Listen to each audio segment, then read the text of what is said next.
Teman berjumpa lagi dengan saya Dr. Andri, spesialis kedokteran jiwa. Kalau teman-teman yang mengalami gangguan kecemasan, biasanya pertanyaannya di kolom komentar itu selalu berputar yang sama.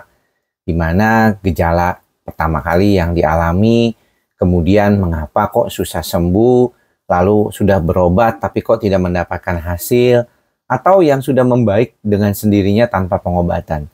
Semuanya berkisar di antara pertanyaan-pertanyaan tersebut. Yang paling saya sering cermati adalah bahwa dari kita kebanyakan mungkin tidak terlalu aware bahwa yang paling memegang utama adalah kita sendiri. Jadi kalau saya sudah memberikan penjelasan terkait dengan pengobatan kepada pasien di pertemuan pertama, dan ketika pasien di pertemuan kedua mengalami perbaikan yang biasanya antara sekitar 20 hari sampai 40 hari, karena kami biasanya memberikan kopi resep kalau pasiennya cukup stabil, dia tidak perlu langsung kontrol dalam 2 minggu atau 20 hari, dia bisa ulang resepnya untuk selanjutnya. Maka sesi selanjutnya kita akan tekankan apa hal-hal yang bisa dilakukan pasien untuk sembuh dari cemasnya tanpa harus minum obat. Jadi ingat, walaupun di sesi pertama kita tekankan bahwa obat yang sudah diberikan ini harus dimakan minimal 2 bulan, dan kemudian bisa ditambahkan kalau memang responnya belum terlalu baik, biasanya kurang dari 50%, tapi kalau sudah sekitar 70-80%, biasanya dipertahankan 2 bulan dan boleh diturunkan dosisnya setelah 2 bulan. Kalau si pasien ditanya apa yang bisa dilakukan oleh dirinya untuk membantu supaya dia menghilangkan gejala cemasnya, dia perlu menjawabnya dulu. Karena kalau tidak, artinya dia hanya bergantung pada obat yang diberikan. Kebetulan obat itu membantu, ya, karena memang pasien yang tepat datang ke dokter dan juga gejalanya sudah diketahui oleh si dokter, si pasien ini sudah dipahami dan dia tahu bahwa kondisinya seperti ini, kemudian dia berasa nggak nyaman, si dokternya melihat, dia tahu bagaimana cara mengatasinya, dia kasih obat, selesai. Namun nggak semudah itu kenyataannya pada di praktek sehari-hari. Terutama kalau si pasiennya sendiri hanya mengandalkan obat. Yang paling susah sebenarnya kalau ditanya adalah lingkungan. Nah, faktor lingkungan ini perlu diperhatikan ya teman-teman ya. Karena kalau kita bicara tentang faktor lingkungan, banyak mungkin di antara kita tuh yang tidak paham bahwa sebenarnya faktor lingkungan itu nggak bisa diubah. Ya, jadi mau nggak mau kitanya yang beradaptasi sama lingkungan tersebut. Makanya saya suka bilang, kita belajar ikhlas di situ. Sadar bahwa diri kita hanya bisa beradaptasi dan ikhlas menerima semuanya itu. Kalau enggak, sama aja kayak kita punya masalah nih. Kayaknya masalah tersebut disebabkan oleh orang lain. Nah, kita kan jadi kesel gitu ya sama orang itu karena kita merasa orang lain itulah penyebab masalah kita. Sehingga kita jadi stres dan harus ke dokter. Padahal sebenarnya yang menyebabkan masalah itu terjadi memang mungkin orang lain. Tapi bagaimana itu bisa mempengaruhi kita sampai kita harus ke dokter jiwa, itu adalah kondisi yang terkait dengan diri kita. Persepsi kita lah yang membuat kecemasan itu jadi berbeda. Nah, disinilah perannya belajar untuk ikhlas, sabar, dan sadar itu. Tidak mudah ya teman-teman ya. Makanya buat teman-teman yang memang berniat benar-benar mau belajar, itu ada video khususnya untuk kelas pejuang psikosomatik. Saya sediakan memang berbayar karena memang harus ada komitmen. Ya.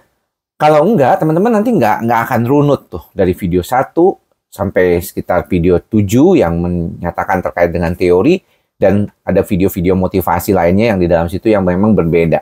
Termasuk pertanyaan tanya jawab yang masih kadang-kadang seputar gejala. Ya, walaupun kita berharap sudah tidak lagi soal gejala. Nah, perubahan dari persepsi ini, atau mungkin teman-teman mengatakannya perubahan mindset gitu ya. Inilah yang mungkin perlu diperhatikan.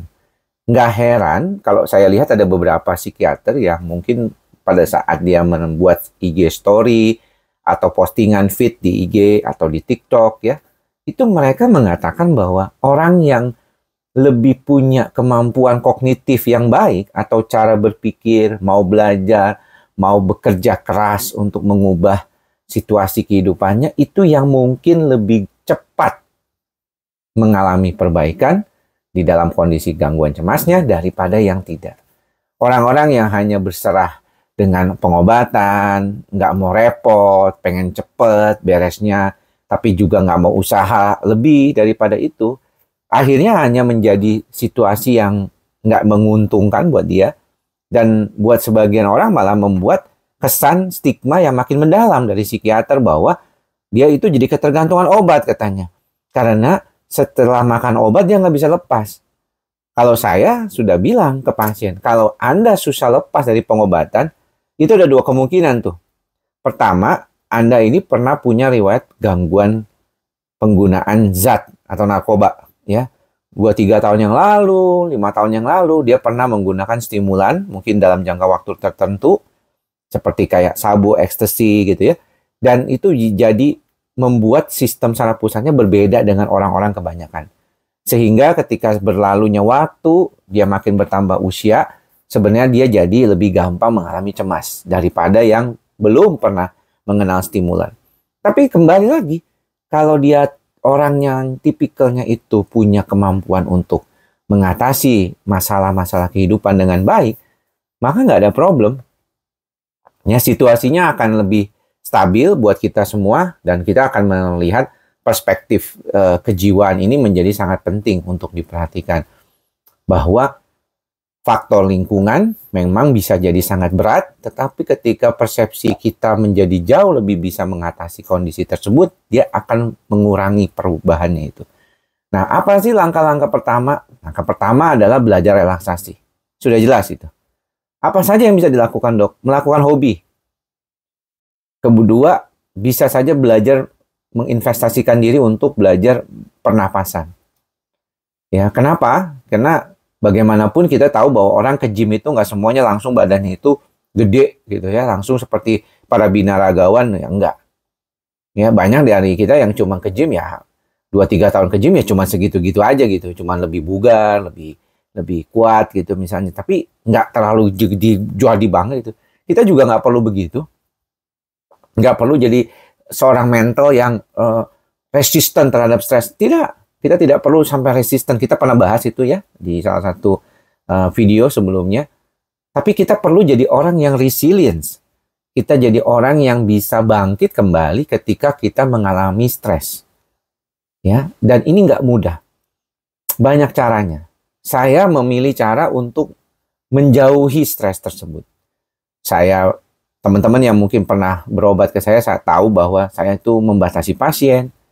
Ya, gunanya apa? Supaya karena saya bisa tetap sehat. Bagaimana bayangkan teman-teman setiap hari bertemu dengan orang yang mengalami masalah kejiwaan. Cuman minggu doang saya nggak ketemu. Dan ketika Anda ketemu, Anda harus membatasi diri.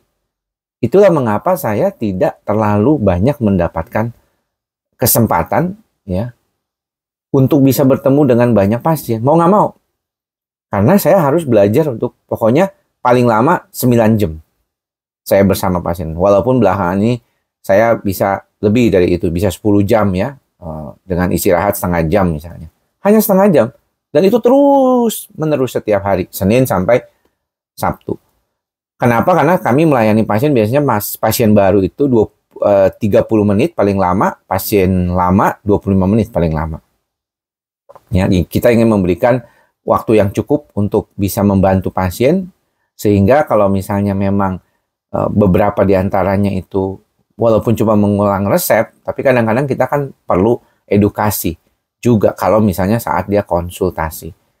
Ya, biar dia tahu sebenarnya bagaimana mengingatkan kembali. Konsultasi itu nggak cuma, "Dok, obatnya sudah habis, saya mau minta tambahan." Ya, nggak begitu kan. Kita kepengen mereka itu paham tentang apa yang dia makan, dan tahu bagaimana nanti mengelola ke depannya. Itu yang paling penting. Jadi cara-cara sembuh dari gangguan cemas sebenarnya itu akan berpulang pada diri kita. Ada yang diingatkan dengan video-video seperti ini yang saya buat menjadi jauh lebih baik. Banyak. Saya sering dengar kabar dari teman-teman. Wah, kalau dengar Dokter Andri di video YouTube, saya udah sering banget, saya menjadi lebih terarah. Ya, bagus dong ya. Karena memang sudah lama kan saya membuat, udah lebih dari 11 tahun. Ya, kita membuat video-video dan udah ribuan. Anda bisa cari berbagai macam teknik, cara bagaimana mengurangi cemas, bagaimana membantu diri supaya lebih baik. Itu hal-hal yang mungkin perlu kita perhatikan.